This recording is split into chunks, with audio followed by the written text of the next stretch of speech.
Dear students, the following indices are used for measuring disability except options: Sullivan Index, HALI, Health Adjusted Life Expectancy, PQLI, Physical Quality of Life Index, then DALI, Disability Adjusted Life Years.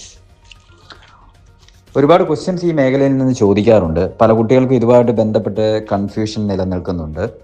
ഇതുമായിട്ട് ബന്ധപ്പെട്ട് basically ചില കാര്യങ്ങൾ നമ്മൾ മനസ്സിലാക്കി വെക്കണം.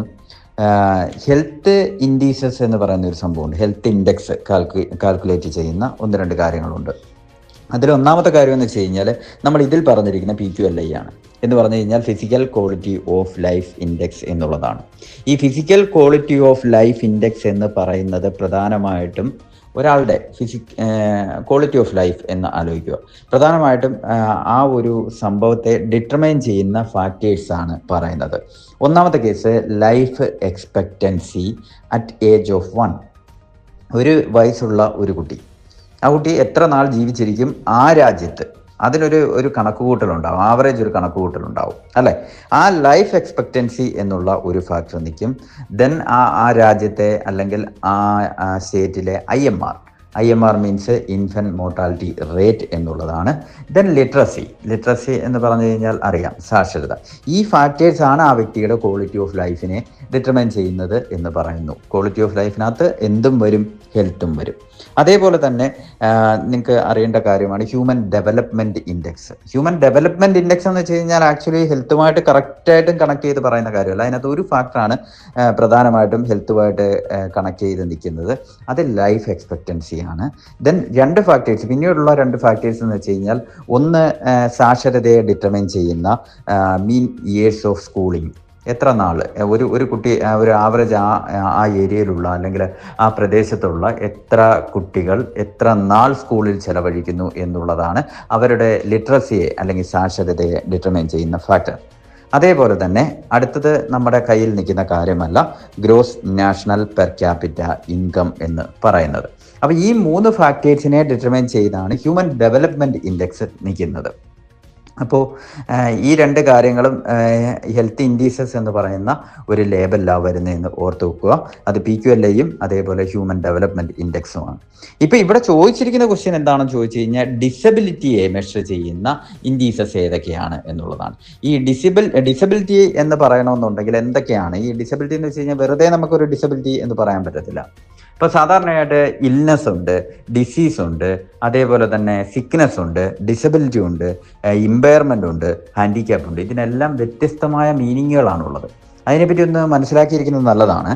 ഈ ഒരു ചെറിയ വോയിസിനകത്ത് ഇതെല്ലാം പറഞ്ഞു കൂട്ടുക എന്ന് വെച്ച് കഴിഞ്ഞാൽ വലിയ ബുദ്ധിമുട്ടാണ്. എങ്കിലും ഞാൻ ഒന്ന് പറയാൻ ശ്രമിക്കാം. ഇൽനെസ് എന്ന് പറഞ്ഞു കഴിഞ്ഞാൽ നമുക്കൊരു രോഗാവസ്ഥ ഉണ്ടെന്ന് നമുക്ക് തോന്നുന്ന ഒരവസ്ഥയാണ്. നമുക്ക് പനി പോലെ ഫീൽ ചെയ്യുന്നു. നമ്മൾ ഹോസ്പിറ്റലിൽ ചെന്ന് ടെമ്പറേച്ചർ എടുത്ത് കഴിയുമ്പോഴാണ് അത് ഫീവർ ആണെന്ന്, ടെമ്പറേച്ചർ കൂടി നിൽക്കുമ്പോഴേ അത് ഫീവറാണ് അല്ലെ വൈറൽ ഫീവർ ആണെന്ന് പറയാൻ പറ്റുകയുള്ളൂ അല്ലേ. നമുക്ക് ആദ്യം ഫീൽ ചെയ്യുന്ന അവസ്ഥയാണ് നമ്മൾ ഇൽനെസ് എന്ന് പറയുന്നത്. അതൊരു സബ്ജക്റ്റീവ് ഫീലിംഗ് ആണ്. നമ്മൾ ഹോസ്പിറ്റലിൽ എത്തുന്നു, ഇപ്പോൾ ഒരു ഷുഗർ ഉള്ള പേഷ്യൻറ്റ്, അയാൾക്ക് വെള്ളം കൂടി കൂടുന്നു, അതേപോലെ തന്നെ യൂറിൻ കൂടുതലായിട്ട് പോകുന്നു, അതേപോലെ തന്നെ വിശപ്പ് കൂടുന്നു, വെയിറ്റ് ലോസ് ഉണ്ടാകുന്നു. ഈ കാര്യങ്ങളിലൂടെ പുള്ളിക്ക് തോന്നുന്നു എനിക്ക് എന്തോ ഒരു ഷുഗർ കൂടി നിൽക്കുന്ന അല്ലെങ്കിൽ ഡയബറ്റിക് പോലുള്ള ഒരു അസുഖമാണെന്ന് ഒരു തോന്നൽ വരുന്നു. ഇതിനെ നമുക്ക് ഇൽനെസ് എന്ന് പറയാം. പുള്ളി ഹോസ്പിറ്റലിൽ ചെല്ലുന്നു, അവിടെ വെച്ച് ചെക്ക് ചെയ്യുന്ന സമയത്ത് ഷുഗർ കൂടി നിൽക്കുകയാണ്, HbA1c എല്ലാം ഉയർന്ന് നിൽക്കുകയാണ്. അത് ഡിസീസായി മാറി അയാൾ ഡയബറ്റിക് എന്ന് പറയുന്ന രോഗത്തിൽ നിലനിൽക്കുന്ന സാഹചര്യമാണ് ഉള്ളതെന്ന് നമുക്ക് പറയാൻ പറ്റും. അപ്പോൾ ഇനി അടുത്ത് അറിയേണ്ട ഒരു കാര്യം എന്ന് വെച്ച് കഴിഞ്ഞാൽ അതൊരു സിക്നെസ് ആയിട്ട് മാറുന്നത് എപ്പോഴാണ്?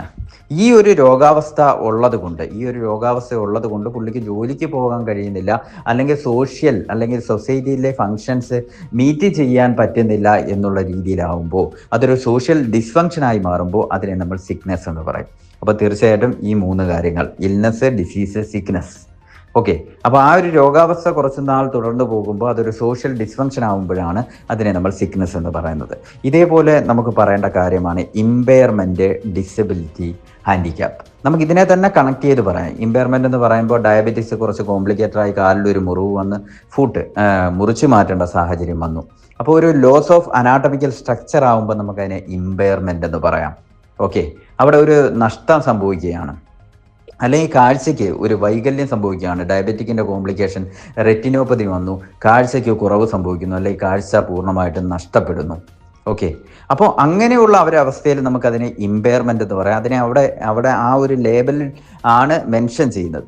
അത് അടുത്ത ഒരു ലെവലിലേക്ക് പോകുമ്പോൾ അയാൾ ജോലി ചെയ്തുകൊണ്ടിരുന്ന ഓഫീസിൽ അയാൾക്ക് ജോലി ചെയ്യാൻ പറ്റുന്നില്ല. റെസ്ട്രിക്ഷൻ ഇൻ ആക്ടിവിറ്റി, നടന്ന് ജോലി ചെയ്യേണ്ട സ്ഥലത്താണ്, പക്ഷെ പുള്ളിക്ക് നടക്കാൻ പറ്റുന്നില്ല, ഫുഡ് കട്ട് ചെയ്തിരിക്കുകയാണ്. ഓക്കെ, അപ്പോൾ അതിനെ നമ്മൾ ഡിസബിലിറ്റി എന്ന് പറയും. അല്ല, കാഴ്ച നഷ്ടപ്പെട്ടിരിക്കുന്നു, അയാൾക്ക് ഫയൽ ചെക്ക് ചെയ്യാൻ പറ്റുന്നില്ല, ഫയൽ എഴുതാൻ പറ്റുന്നില്ല, ബാക്കി കാര്യങ്ങൾ സൂപ്പർവൈസ് ചെയ്യാൻ പറ്റുന്നില്ല. അപ്പോൾ അതൊരു റെസ്ട്രിക്ഷൻ ഇൻ ആക്ടിവിറ്റി എന്നുള്ള രീതിയിലാണ് മെൻഷൻ ചെയ്യുന്നത്. അല്ലെങ്കിൽ നോട്ട് ഏബിൾ ടു വർക്ക്, ജോലി ചെയ്യാൻ പറ്റുന്നില്ല എന്ന് പറയുന്ന ഒരു സാഹചര്യത്തിലേക്ക് എത്തുമ്പോൾ അതിനെ ഡിസബിലിറ്റി എന്ന് പറയും. ഇത്തരത്തിലുള്ള ഡിസബിലിറ്റിയെ ഗ്രേഡ് ചെയ്യുന്ന ഇൻഡീസസ് ആണ് നമ്മളിവിടെ ചർച്ച ചെയ്തുകൊണ്ടിരിക്കുന്നത്. ഇതിൻ്റെ അപ്പുറമുള്ള കാര്യമാണ് ഈ ഡിസബിലിറ്റി എന്ന് പറയുന്നത് ഒരു സോഷ്യൽ ഡിസഡ്വാൻറ്റേജ് ആകുമ്പോൾ. ഓക്കെ, സോഷ്യൽ ഡിസഡ്വാൻറ്റേജ് ആവുമ്പോൾ അല്ലെങ്കിൽ ഒരു ഡിസപ്രൂവൽ ആവുമ്പോഴാണ് അതിനെ ഹാൻഡിക്യാപ്പ് എന്ന് പറയുന്നത്. അത് അംഗീകരിക്കപ്പെടുന്ന സമയത്താണ് PSCക്ക് ആനുകൂല്യം കിട്ടുന്നത്. ഫിസിക്കലി ചലഞ്ചഡ് അല്ലേ? അപ്പോൾ അവന് നോർമലി ഒരു ഹെൽത്തി വ്യക്തിയായിട്ട് കമ്പയർ ചെയ്യുമ്പോൾ ഇത്തരത്തിലുള്ള ഡെഫിസിറ്റ് ഉണ്ട് എന്നുള്ള രീതി സൊസൈറ്റി അംഗീകരിക്കപ്പെടുന്ന സാഹചര്യത്തിലാണ് അവന് അതുമായിട്ട് ബന്ധപ്പെട്ടുള്ള ആനുകൂല്യങ്ങൾ ചിലപ്പോൾ കൊടുക്കുന്ന സാഹചര്യം വരുന്നത്. അപ്പോൾ നോർമലായിട്ട് ഒരാൾ ഫങ്ഷൻ ചെയ്യുന്ന രീതിയിൽ അവൻ്റെ കാരണം കൊണ്ടല്ലാതെ സംഭവിച്ചിരിക്കുകയാണ്. അപ്പോൾ അത് സൊസൈറ്റി അവനെ സപ്പോർട്ട് ചെയ്തെങ്കിൽ മാത്രമേ മുന്നോട്ട് കൊണ്ടുപോകാൻ പറ്റത്തുള്ളൂ. സൊസൈറ്റിയിൽ നോർമലായിട്ട് ഫങ്ഷൻ ചെയ്യാൻ പറ്റത്തില്ല. അതായത് സൊസൈറ്റിയിൽ അവനതൊരു ഡിസപ്രൂവലാണ് അല്ലെങ്കിൽ ഡിസഡ്വാൻറ്റേജ് ആണ് എന്നുള്ള രീതിയിൽ നിലനിൽക്കുമ്പോഴാണ് അവിടെ അവന് മറ്റ് ആനുകൂല്യങ്ങൾ കൊടുത്ത് നമ്മൾ കൂടെ നിർത്തുന്നത്. അപ്പോൾ അതിനെ നമ്മൾ മെൻഷൻ ചെയ്യുന്ന പേരാണ് ഹാൻഡിക്യാപ്പ്. പക്ഷെ അങ്ങോട്ട് നമ്മൾ അവിടെ ഇത് പറഞ്ഞു പോകുമ്പോൾ അങ്ങ് പറയുന്നുള്ളതേ ഉള്ളൂ. പക്ഷേ ഇവിടെ ഡിസബിലിറ്റിയാണ് നമ്മൾ എന്ത് ചെയ്യുന്നത്, ഇത്തരത്തിൽ ഗ്രേഡ് ചെയ്യാൻ വേണ്ടി പോകുന്നത്. അതിനകത്ത് ഏറ്റവും ഇമ്പോർട്ടൻ്റ് ആയിട്ട് നമുക്ക് പറയാനുള്ള കേസാണ് ഒന്ന് സുല്ലിവാൻ ഇൻഡെക്സ്. സുല്ലിവാൻ ഇൻഡെക്സിൻ്റെ മറ്റൊരു പേര് തന്നെയാണ് ഹാലി എന്ന് പറയുന്നത്, ഹെൽത്ത് അഡ്ജസ്റ്റഡ് ലൈഫ് എക്സ്പെക്റ്റൻസി. അപ്പോൾ ഇതിനകത്ത് ഹാലിയുണ്ട്, ക്വാലിയുണ്ട്, അതേപോലെ ഡാലിയുണ്ട്. അപ്പം ഇതിനകത്ത് നമ്മൾ ഇത് ഓർത്ത് വെക്കുക എന്നുള്ളതേ ഉള്ളൂ. ഈ ഹെൽത്ത് അഡ്ജസ്റ്റഡ് ലൈഫ് എക്സ്പെക്റ്റൻസി എന്ന് പറയുമ്പോൾ അവിടെ ഒരു കാര്യം അതിന് മുമ്പ് പറഞ്ഞോട്ടെ, ഡാലി ഒന്ന് പറഞ്ഞോട്ടെ. ഡാലി എന്ന് പറയുമ്പോൾ നമ്മൾ ഡിസബിലിറ്റി ആയിട്ട് തന്നെ പറഞ്ഞു വെച്ചിരിക്കുകയാണ്. ഡിസബിലിറ്റി അഡ്ജസ്റ്റഡ് ലൈഫ് ഇയേഴ്സ് ആണ്. അപ്പോൾ ഈ ഡിസബിലിറ്റി അഡ്ജസ്റ്റഡ് ലൈഫ് ഇയേഴ്സ് എന്ന് പറഞ്ഞു കഴിഞ്ഞാൽ നമ്മൾ ഡിസബിലിറ്റി വരെ കൃത്യമായിട്ട് കാര്യങ്ങൾ പറഞ്ഞു പോയിരിക്കുകയാണ്. അപ്പോൾ ഇന്നലെ വരെ ഒരു 54 വയസ്സ് വരെ ഡിസബിലിറ്റി എന്ന് പറയുന്ന ഒരു ഗ്രേഡിൽ അതില്ലാതിരിക്കുന്ന ഒരു വ്യക്തിയെ സംബന്ധിച്ച് നോക്കുമ്പോൾ അടുത്ത ഒരു വർഷം ചിലപ്പോൾ ഫുട്ട് ഇല്ലാതെ ജീവിക്കുന്നു അല്ലെങ്കിൽ കാഴ്ചയില്ലാതെ ജീവിക്കുന്നു എന്നാണെങ്കിൽ ആ ഒരു 1 ഇയറിനെയാണ് നമ്മൾ ഡാലി എന്ന് പറയുന്നത്. അവിടെ ബ്ലൈൻഡ്നെസ് എന്ന് പറയുന്ന ഒരു ഡിസബിലിറ്റി ആയിട്ടാണ് അയാൾ ജീവിച്ച് പോകുന്നത്. ഓക്കെ, അപ്പോൾ അത്തരത്തിലുള്ള ലൈഫിനെയാണ് നമ്മൾ എന്ത് പറയുന്നത്, ഡിസബിലിറ്റി അഡ്ജസ്റ്റഡ് ലൈഫ് ഇയേഴ്സ് എന്ന് പറയുന്നത്. ഓക്കെ, അപ്പോൾ അത് പറയുന്നതിന് മുമ്പ് ഒരു കാര്യം കൂടി, ഇപ്പോൾ 1 ഡാലി 2 ഡാലി എന്നൊക്കെ പറഞ്ഞ് ക്വസ്റ്റ്യൻ ചോദിക്കും, മനസ്സിലായല്ലേ? ഇപ്പോൾ 1 ഡാലി 2 ഡാലി എന്നൊക്കെ പറഞ്ഞു കഴിഞ്ഞാൽ ഇവിടെ മനസ്സിലാക്കേണ്ട ഒരു കാര്യം എന്ന് വെച്ച് കഴിഞ്ഞാൽ ഒരാൾ ഡിസബിലിറ്റി ഇല്ലാതെ ജീവിച്ച ഒരു സാഹചര്യം, അല്ലെങ്കിൽ ഡിസബിലിറ്റി ഇല്ലാതെ 55 വയസ്സ് വരെ ജീവിച്ചു, ഏകദേശം ഒരു 5 ഡാലി കൂടി പുള്ളിക്കുണ്ട് എന്ന് പറയുമ്പോൾ പുള്ളിയുടെ ഏജ് എത്രയാണ് എന്നുള്ളതാണ് നമ്മൾ അപ്രോക്സിമേറ്റ്ലി കാൽക്കുലേറ്റ് ചെയ്യേണ്ടത്.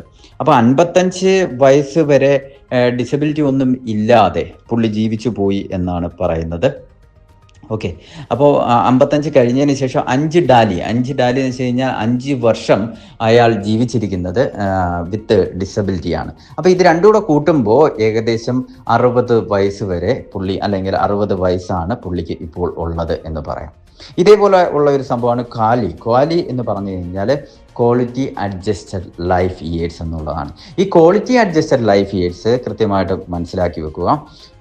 അവിടെ ശ്രദ്ധിക്കേണ്ട ഒരു കാര്യം എന്ന് വെച്ച് കഴിഞ്ഞാൽ നമ്മളിപ്പോൾ ഒരു 45-ാമത്തെ വയസ്സിൽ ഒരാൾക്ക് അറ്റാക്ക് വരുന്നു. അറ്റാക്ക് വന്ന് അവിടെ വെച്ച് മരണപ്പെട്ടു പോകേണ്ട വ്യക്തിയാണ്. അപ്പോൾ ആ മരണപ്പെട്ടു പോകുന്ന വ്യക്തിക്ക് ആൻജിയോപ്ലാസ്റ്റി അല്ലെങ്കിൽ CABG ചെയ്യുന്നു.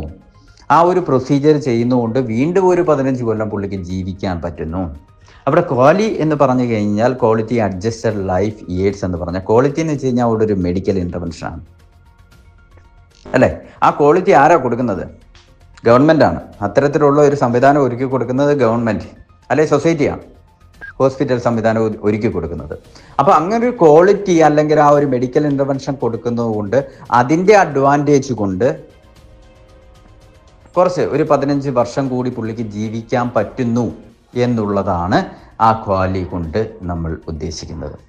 എനിവേ ഇതൊരു 10 മിനിറ്റിൽ കൂടുതൽ പോയത് കൊണ്ട് ബാക്കി കാര്യങ്ങളിലേക്ക് ഞാൻ കടക്കുന്നില്ല. എനിവേ ഇതെല്ലാം ഒന്ന് കേട്ടുവെക്കുക.